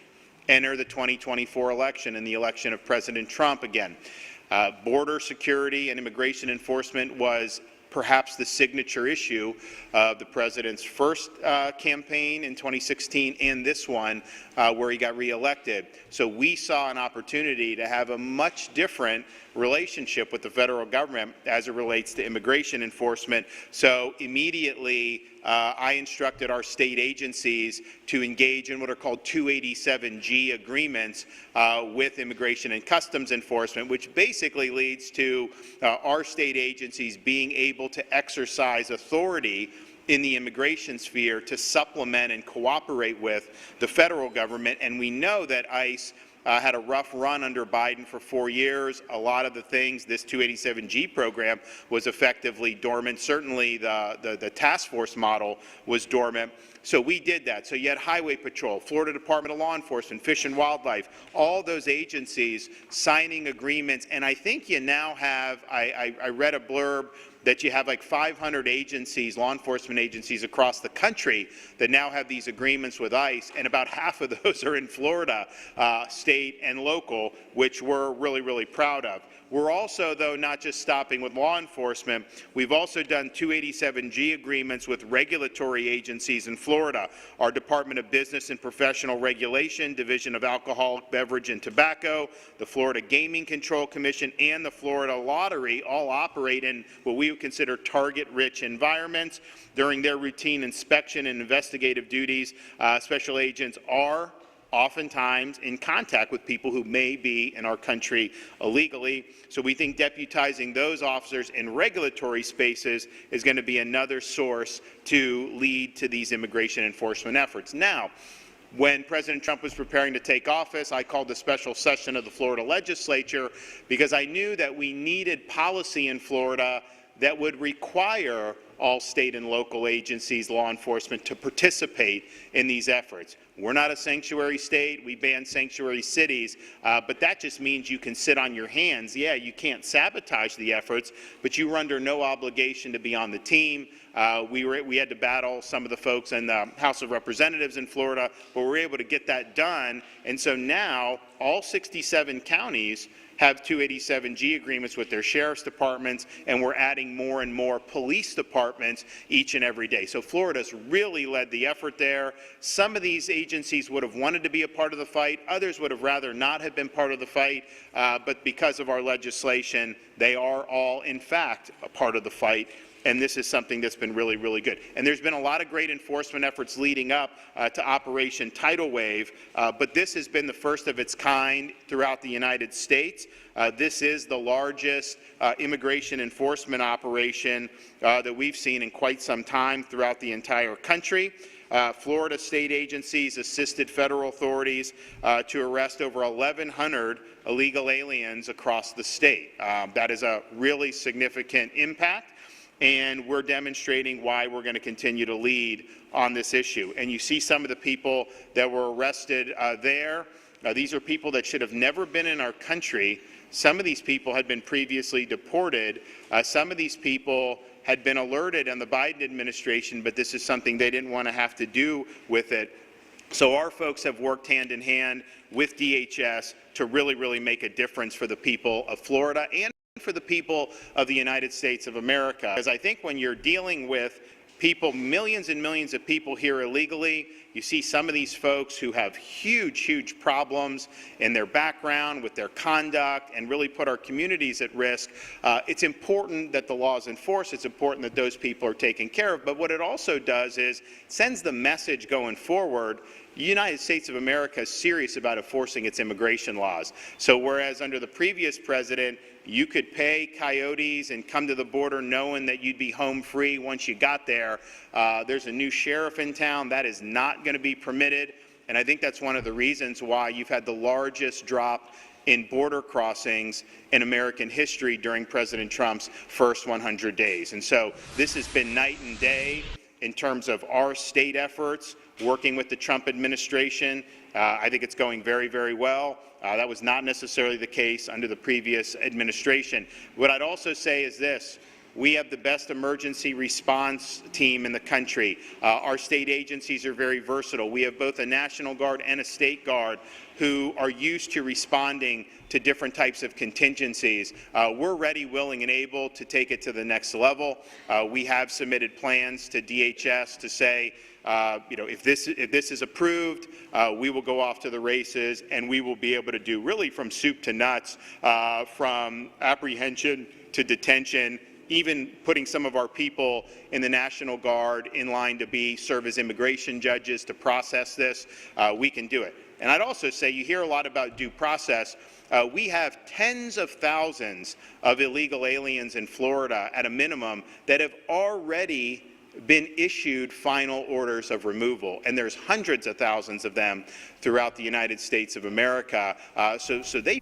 You're watching Live Impact News on WCNC Plus. As we are taking live right now, Governor DeSantis of Florida speaking on the largest immigration operation they have there in the state, in Miramar right now. That's near Miami. Top right-hand side of your screen is an event taking place in North Charlotte. It is the Scam Jam, dedicated towards seniors because they're trying to educate seniors, spotting those red flags of a scam or fraudulent activity.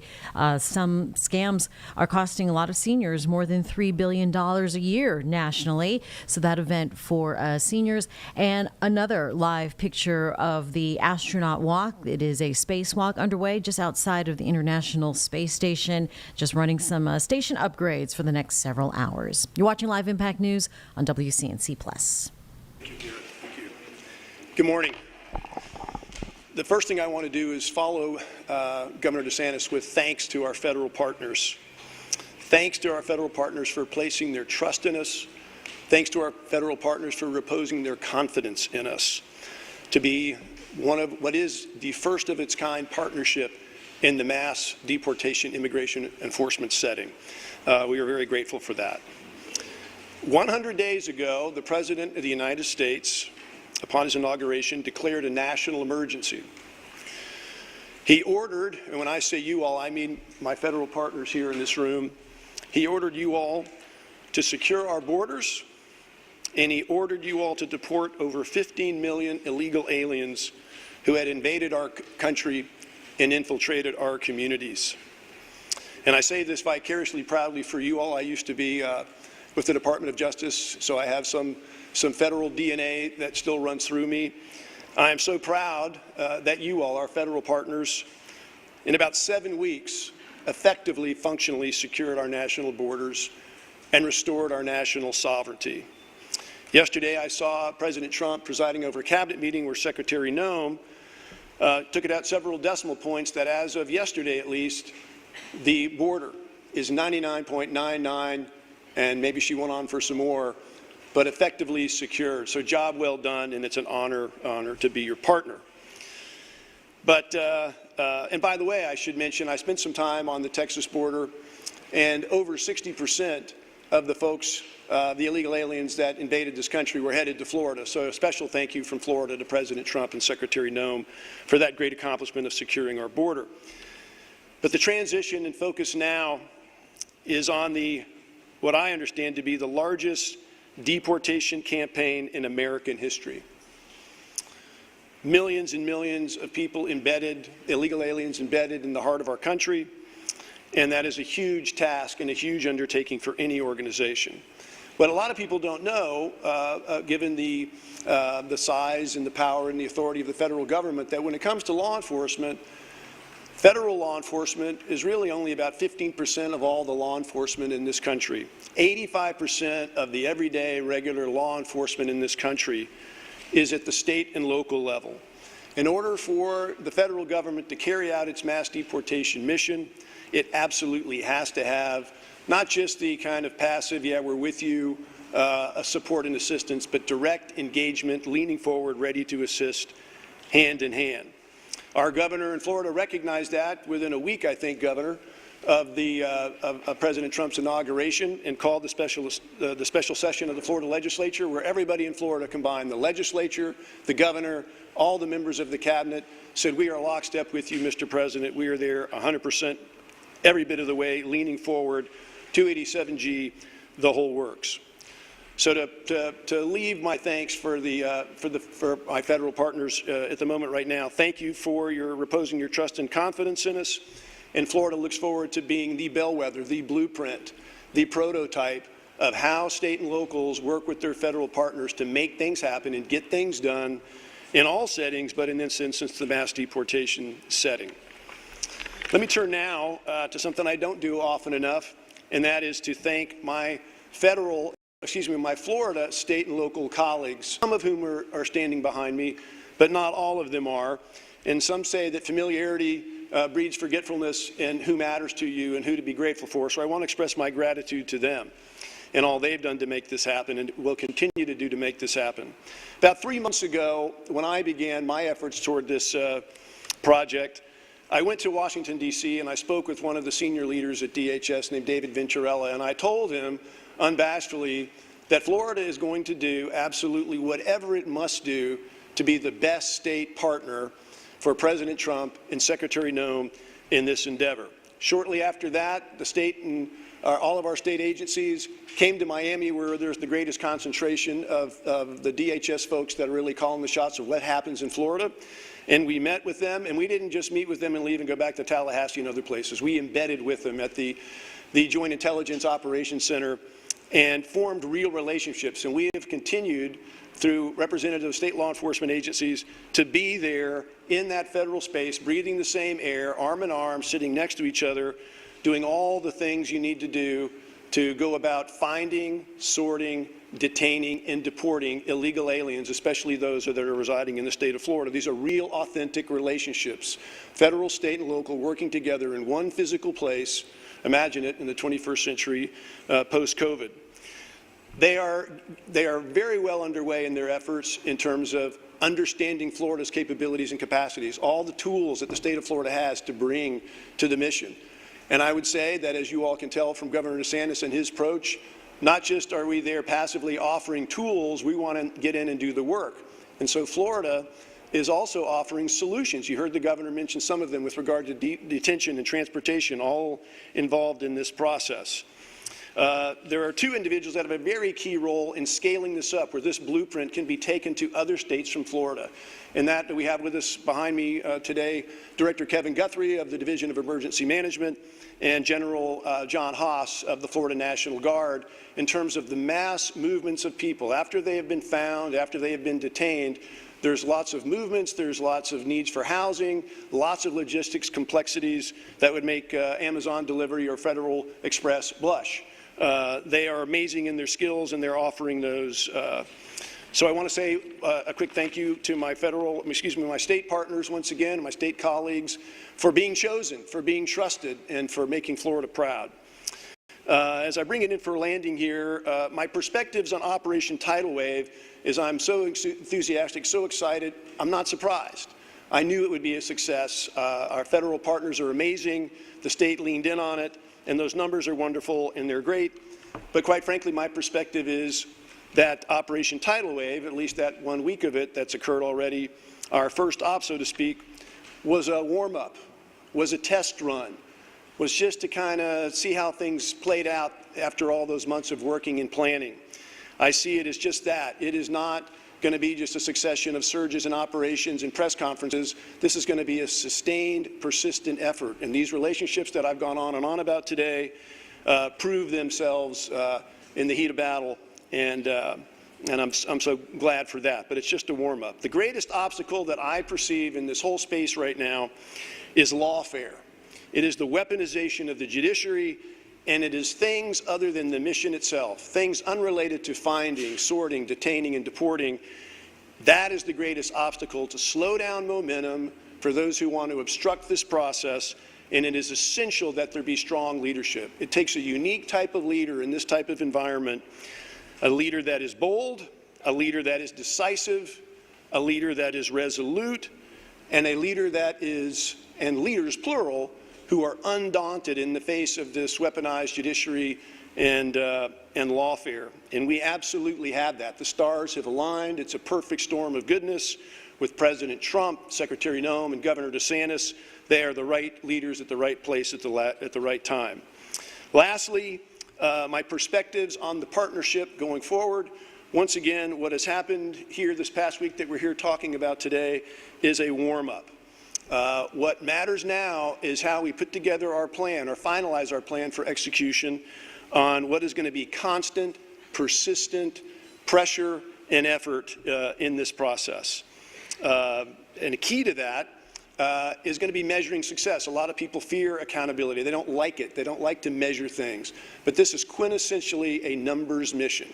If you're engaged in mass deportation and you're focused on success in mass deportation in Florida, then you got to know how many apprehensions are you having? How many people have you detained? How many people have you deported? So it is key for the citizens of the state and the citizens of the country to hold their leaders accountable, to find out what is your sheriff doing, what is your police chief doing, what are those law enforcement agencies or local officials doing that they can do to assist in this emergency mission. That's all I have. Thank you very much, and once again, thanks to our federal host and partners. Thank you, Mr. Keefe. And now I'd like to introduce the Chief Patrol Agent for the Miami sector, Chief Jeff Denisi. Good morning.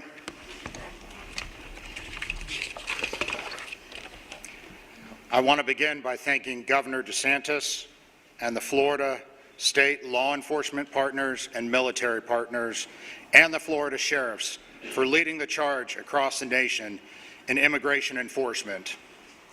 It's because of your unwavering partnership the first iteration of Operation Tidal Wave was a resounding success. In the simplest of terms, border security is national security. The maritime border environment surrounding the state of Florida is being exploited every day by foreign terrorist organizations, such as Tren de Agua and MS-13. These criminal organizations are attempting to smuggle people and narcotics, which pose a significant danger to our nation. To combat this threat, the law enforcement agencies of the Department of Homeland Security within the state of Florida employ a defense-in-depth posture. The first layer of enforcement is the seamless coordination between the United States Coast Guard and CBP Air and Marine operations. Their tireless efforts in the maritime detection and interdiction set the foundation for our success. Our DHS maritime partners are strengthened by the expertise and commitment of the Florida Fish and Wildlife Conservation Commission and the Florida sheriffs in the coastal communities. The vital intelligence and operational space generated by the maritime interdiction partners allows the U.S. Border Patrol and the CBP Office of Field Operations to focus their efforts on the ingress and egress smuggling routes. These routes are utilized by those attempting to circumvent the Homeland Security laws. It is in this environment that the Florida Highway Patrol, National Guard, and Fish and Wildlife Conservation Commission and our local sheriffs are invaluable partners. They work shoulder to shoulder with our agents and officers to ensure the integrity of our shores, our marinas, our ports, and our roadways. This unified front sends a very clear message. Florida's coast will not be a haven for foreign terrorist organizations. The final layer of DHS enforcement belongs to our ICE partners, with ERO removal operations and Homeland Security investigations. They're responsible for disrupting and dismantling foreign terrorist organizations by targeting criminal individuals. During this operation, ICE, in collaboration with FDLE, FBI, DEA, ATF, and the CBP Special Response Team, focused their efforts on the apprehension of illegal aliens with final orders. It gives me great pride and pleasure to highlight some of the criminal aliens on the display boards that you see here that our agents and officers work together to remove from our Florida communities. While on patrol in Jupiter, Florida, Border Patrol agents and Highway Patrol troopers arrested Alejandro Flores. He's an illegal alien from Mexico. Flores is an aggravated felon with criminal convictions for alien smuggling. Flores is being prosecuted for re-entry after deportation and will swiftly be deported after serving his sentence. In another event during this operation, Border Patrol agents and Polk County Sheriff's deputies collaborated to arrest Geller Orobio, an illegal alien from Colombia, after his release from a local detention facility. Orobio served a sentence for residential breaking and entering and has prior charges for re-entry after deportation and is a confirmed South American theft group member. Orobio is being prosecuted for re-entry after deportation and will be deported. To those that violate our immigration laws and undermine our national security, the message is clear. We will locate you, prosecute you, and deport you. The success of Operation Tidal Wave sends an unwavering message. Our collaborative efforts are making Florida an inhospitable environment for criminals to operate. We are committed to ensuring our Florida communities are safe and our nation is secure. On behalf of Customs and Border Protection, I extend my deepest appreciation to Governor DeSantis and our state and local law enforcement partners. Your commitment to the safety and security in Florida is steadfast, and we are honored to stand alongside you in this vital mission. Together we are stronger, and we will continue to make a difference. Thank you.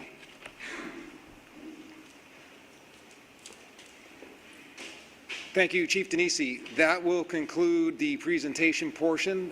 We will open it up for a few questions that are germane to the Operation Tidal Wave. Ma'am. Sorry, sir, can you spell the two names that you would just say? Because there's no... You don't know for point. I don't notice, and you asked from Colombia, can you spell it for us? Sure. And also, we don't have any names on those names, and the names that you mentioned there are different than the names that Okay, we can definitely get you updates. I don't think that's a problem. The first name is Geller Orobio, O-R-O-B-I-O. And he's the Colombian individual you see over here. Geller. That's G-E-I-L-E-R.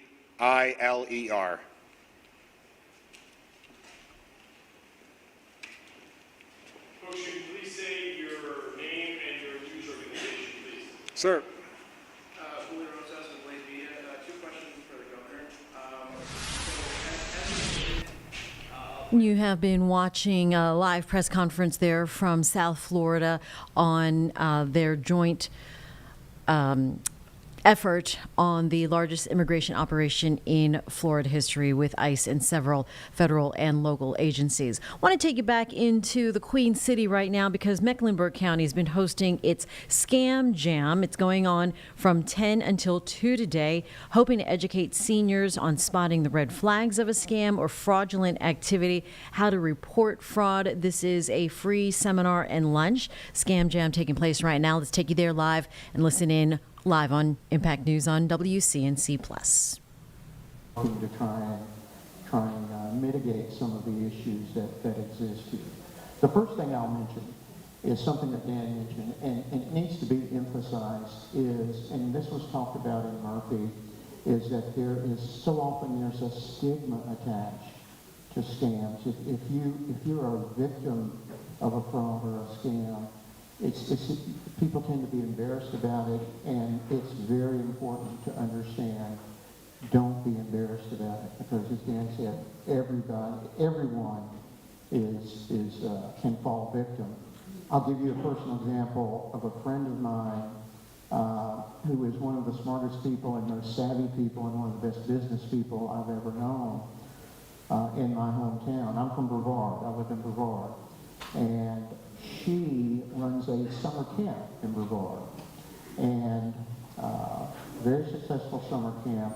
Well, this past Christmas time, right when people make their deposits for the following summer for summer camp, she received a phone scam that a person purported to be with her bank, and I won't go into the details, but she made a couple of mistakes and allowed a scammer to get into her bank account and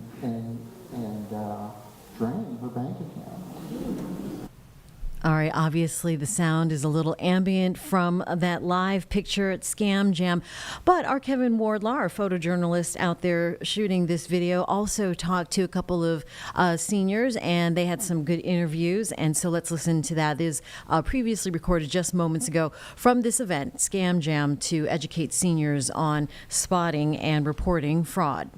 Why did you all decide to show up for this event today? Starting with you.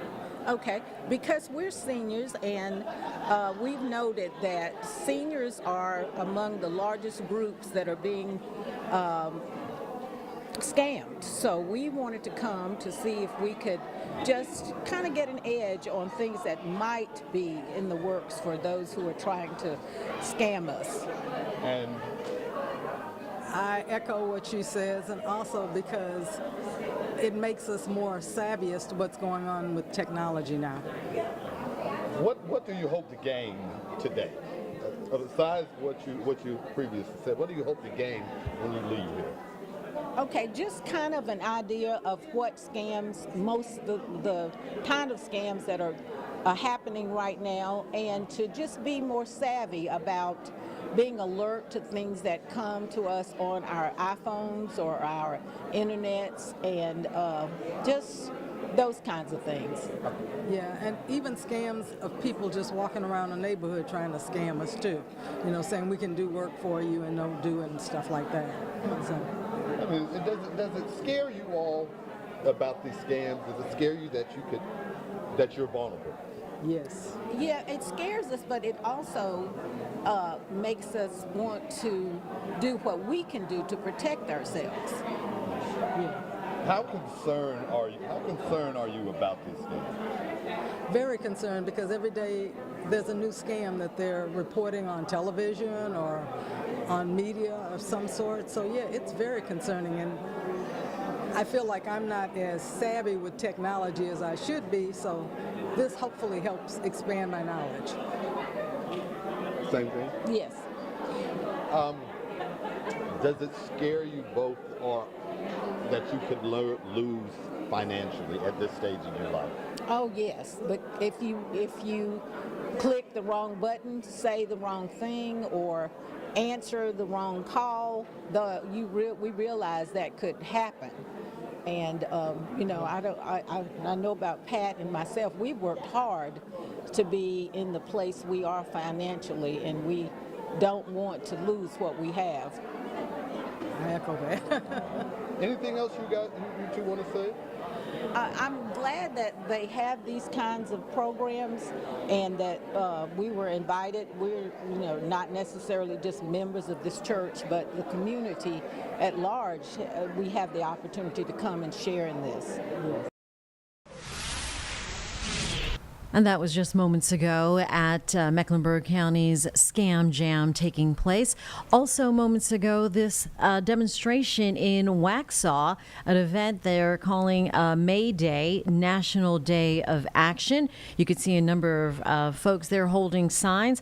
And this is a group that they are saying they are standing united, organizing for a world where they say every family has housing, health care, and union protection regardless of race, zip code, or immigration status.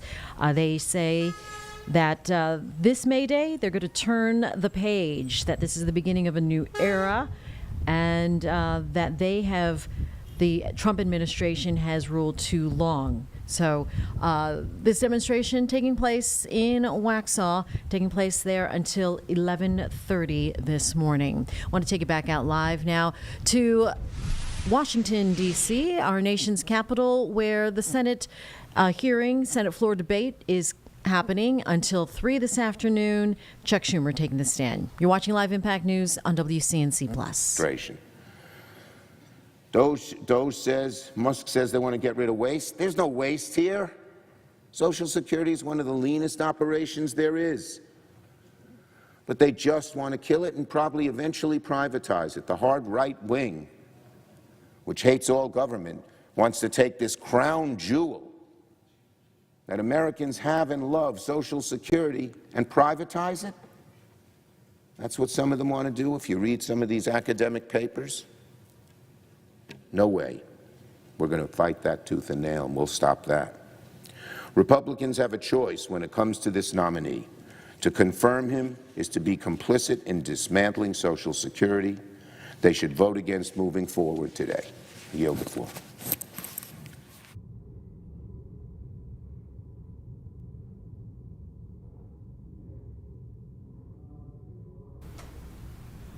Senate floor debate taking place right now out of D.C., and Chuck Schumer just yielding the floor. We are listening live to that. We have our state leaders now in a meeting. Let's go to that here, live on Impact News on WCNC+. From any of the usual suspects, so I stand for anything that would be asked, and I pray for your green vote. Looks like there's a usual suspect. For what purpose does the lady from Durham, Representative Moria, rise?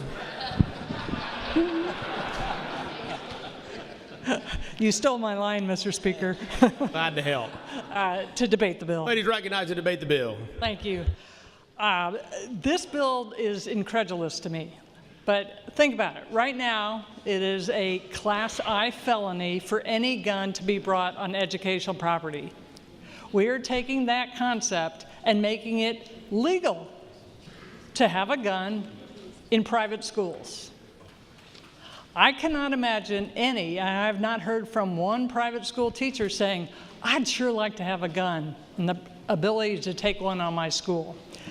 When we have SROs in our public schools, they have 868 hours of training before they can be a licensed SRO in our schools, training on how to handle a gun.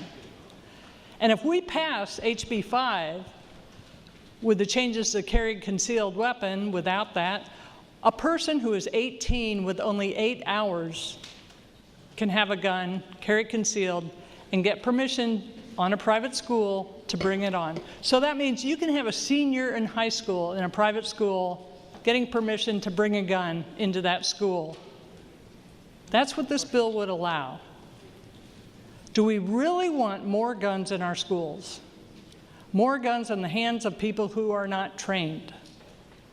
Even officers who have over 800 hours of training, their accuracy rate is about 35%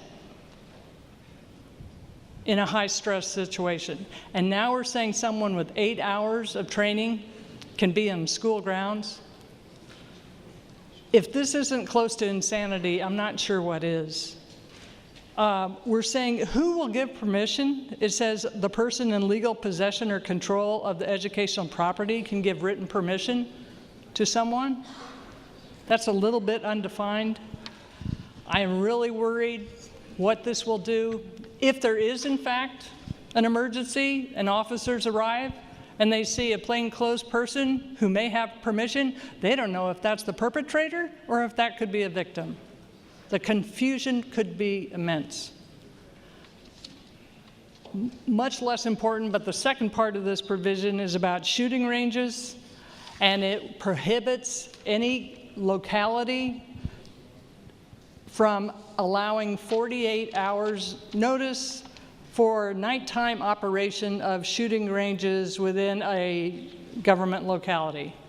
We're mandating that local governments must allow these shooting ranges to have 24/7 nighttime shooting training purposes, which I think would upset a lot of people in communities.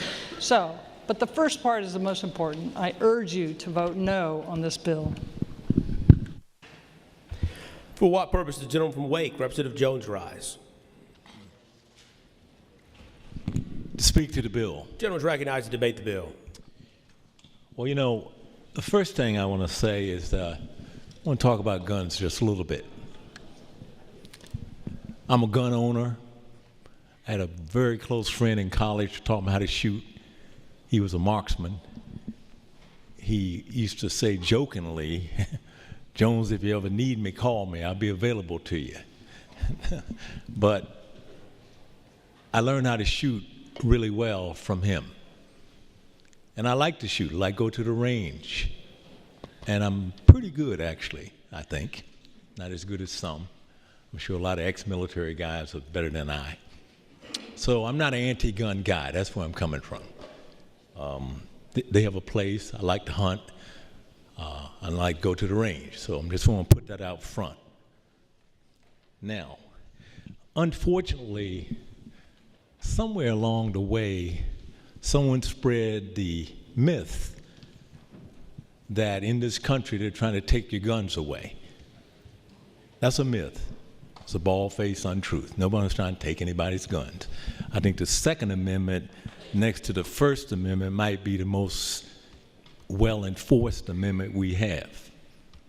Going right down, I guess, 1, 2, 3. So the Second Amendment is very, very important and very well protected. But recently, there's been a move afoot that any and everybody should just have a right to buy any gun they want. I guess a guy could walk out of the insane asylum and go to a gun store and get an AR-15. Why not? He can kill 30 people in 30 seconds, probably. So I don't know what the love affair with guns is. I use my gun, I shoot at the range, but I'm not in love with it. So I wonder I asked 3 questions about all the bills that come up here. The first question I asked is, where did this come from? What's the need? Is there a need for this? Are people having trouble getting guns? And I'm not going to be personal about it and ask Mr. McNeely to answer that, but I raised that rhetorically. Are people having trouble getting guns? No. Are people having trouble getting guns to hunt? No. Are people having trouble getting guns to protect their home? No. Are people having trouble getting guns to shoot at the range? No. So in the midst of, unfortunately, people getting guns who shouldn't have them, that's where we ought to be putting some attention to mental health and that type of thing. In the midst of a plethora of guns everywhere, people shooting folks, doing stupid stuff, we want to pass some bills to make it even easier. And I don't get it. I'm missing the point. And I guess my point is in a peace-loving society, in a society where we have a right to bear arms, an important right. We have a right to protect our families, and we are doing that. Is there a need for more? And then another question I ask is there's not a need, then what is the benefit? I can think of the deficits, but what's the benefit? And so there's not a need, there's not a benefit, so why do we need this law? And I bet you 2-to-1, when it passes today, there'll be an overwhelming number of people voting for it. And I think in many instances, people who vote for these laws, they're not doing it because there's a need, but no one dares confront the gun industry. Too powerful. Someone to say, Abe Jones is against guns. Or somebody else. And it won't be true. Not against guns. But that myth and that approach is hurting us. I heard the president of NRA interviewed on a WPTF radio. That's the main radio station in Raleigh, for those who may not know. And he was trying to basically paint a picture that somehow, some way, somebody, somewhere, was trying to take Americans' guns away. And it was like a joke. It was like a made-up debate. Because no one is trying to do it, and no one is going to be successful doing it. It cuts across all of our society, race, creed, color, the veterans, the non-veterans, the guys who like to hunt, the guys like me. No one's going to take your gun. So, but to make it easier to get more is kind of bizarre to me. I don't understand it. So when you ask that question about why you're passing a law, what's the need for this? And what's the benefit? And I suggest to you that if you ask those two questions, you'll get a negative answer. Thank you for listening to me. What purpose, the gentleman from Rowan, Representative Warren, arise? Let's see if the bill sponsor will respond to a series of questions. Representative McNeely, will the gentleman yield to a series of questions? I'd be delighted. He yields. Thank you, Representative McNeely. This is the first time I've seen the bill, so I just want some clarification so to make sure I'm voting, I almost said intelligently. That would be a first here. This only pertains to handguns, is that correct? Yes, sir. Okay, and the individual, as I read items 1 through 4, the individual has to have written permission from whoever the authority is in possession or control of the property, the school? Yes, sir. So you can't just, this doesn't just authorize someone who has a gun to go onto the property without written permission? Exactly. Someone's actually will be chosen. They will be chosen and issued written permission. Thank you. And this item 1 says, nothing in this subdivision shall be construed as applying to a non-public secondary educational institution, which I understand to be a private school grades 7 through 12. Is that correct? Actually, this would go K through 12, or pre-K even at that matter. Okay, I thought you intended it for that, but I found that to be contradictory, and I just wanted a clarification on it. All right, thank you very much. Appreciate it. Thank you. For what purpose does the lady from Mecklenburg, Representative Budd, arise? To speak to the bill? Ladies recognized to debate the bill. I might be one of Representative McNeely's usual suspects, because this is the third time I will have spoken about this bill and my opposition to it. Unlike yesterday, I'll keep it short and sweet. We need to always remember that gun rights coexist with responsibility. This bill does not require responsibility to be taken. If I recall correctly from J2, the genesis of this bill was to enable private schools who could not afford security to enable a volunteer to bring a gun to the school to provide that security. The bill does not have any requirements other than somebody giving a piece of paper to that person and saying, you may be that person. Ultimately, what I look at when I look at all these gun bills and this idea of the good guy is going to save us from the bad guy with the gun, I liken it now to a movie where the cameraman is directing your attention as the viewer. He's telling you a story. He shows you who the good guy is. He shows you who the bad guy is. He shows you who the victims are. There's foreshadowing. You probably have a summary of the movie in your head already of what it's about. The good guy is going to save the day. What I will tell you is after all these debates and all these years on this very same issue, I have yet to hear a story where the good guy saved the day because he had a gun, unless it is a Hollywood film where the credits are rolling. So this idea that the good guy with the gun is going to know what to do, when to do it, how to do it, and will in fact be recognized as the good gun, I just think it's a fantasy world. I urge you to vote no.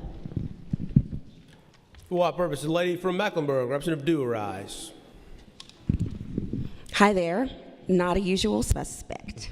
So I want to speak to this just because it's personal to me. Ladies recognized to debate the bill. Oh, hi there. Sorry. I'm recognized to debate the bill. Thank you. I rise to debate.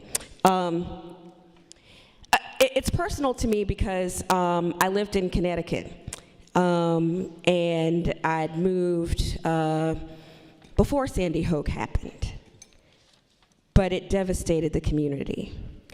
And I talked to my friend David Hogg, who was a Parkland kid who's now a Parkland adult. And unfortunately, as much as we would like to think that this makes us safer, I have to agree with my friends from the Education Committee, but in Maury, I'm just afraid that it doesn't. No need to belabor the point. I agree with all of theirs, and I support my friends who unfortunately had to live through horror. For what purpose does the lady from Wake, Representative Von Haven, arise? To speak to the bill. Ladies recognized to debate the bill. Excuse me. House Bill 193 is yet another bill that we're debating which tries to address a problem without considering the consequences of an ill-advised and dangerous action. More guns in schools it increases the threat to the safety of school children, not the opposite. First, the risk of unintentional shootings increases. More guns means more risk that students and non-authorized personnel can gain access to weapons, leading to more unintentional shootings. This has actually already happened here in North Carolina. In February of 2024, just 2 months after we passed Senate Bill 41, which you might recall allowed the use of guns in religious settings that were also schools, a religious school staff member, a legal concealed carry permit holder, left her handgun in a restroom of the school where it was found by an elementary school student. Where is a kindergarten teacher supposed to store a gun while teaching? Our teachers are already under immense stress and have enough to worry about. We should not have to add to the worry of additional firearms in their classrooms and worry that their students or someone else may gain access to it. Second of all, educators are not trained to use firearms in a crisis. As we heard from Representative Maury, law enforcement personnel have many, many hundreds of hours of training. An armed teacher or staff member cannot, absolutely cannot, in a moment of extreme duress and confusion, be expected to transform magically into a specially trained law enforcement officer. Armed vigilante volunteers seated at a folding table, as we heard in Education Committee the other day, in front of the school is not going to solve the serious problem of violence in our educational environments. Teachers do not want to be armed. They do not want more guns in our schools. Repeated national and state polling have shown that a vast majority of teachers and staff are opposed to bills like this. I haven't heard from a single public or private school teacher or staff member in this state that's in support of this bill. Adding guns on guns on guns to our school environments will only add more carnage. Guns are already the leading cause of death for students and children in our state. And it makes me so sad that we're debating this bill in front of a bunch of students that just walked in to watch this debate, because we are making their school environments less safe every time we pass a bill like this. Our children deserve a safe and healthy school environment in both public and private schools. This bill is the opposite of that. Stop putting our kids in danger, and let's actually address the root causes of gun violence in this state and this country. The first of which is that we have way too many guns in our communities. Stop putting our kids in danger. Stop putting these kids in danger. Stop putting more guns in our communities, and stop making our schools less safe. Vote no. What purpose does the gentleman from Buncombe, Representative Turner, arise? To ask the bill sponsor a question. Representative McNeely, does the gentleman yield? I'd be delighted. He yields. Thank you, sir. On page 3, lines 1 through 4 of the bill, where it talks about local government not prohibiting law enforcement from conducting night operations, things like that, is there a provision for the local government to notify the surrounding communities that night training operations will be happening? Well, the way that's set up right now, and what the bill actually speaks to, is there's a 48-hour period of notice that can be given to all the local property owners, but it also goes to the local government which could post it on their website if they choose. That's not in the bill, but it can be done. You have to notice 48 hours ahead of time before you do the night training. To be the officers that we want all of them to be, they have to have night training. And the problem we're running into right now is, especially in my district, but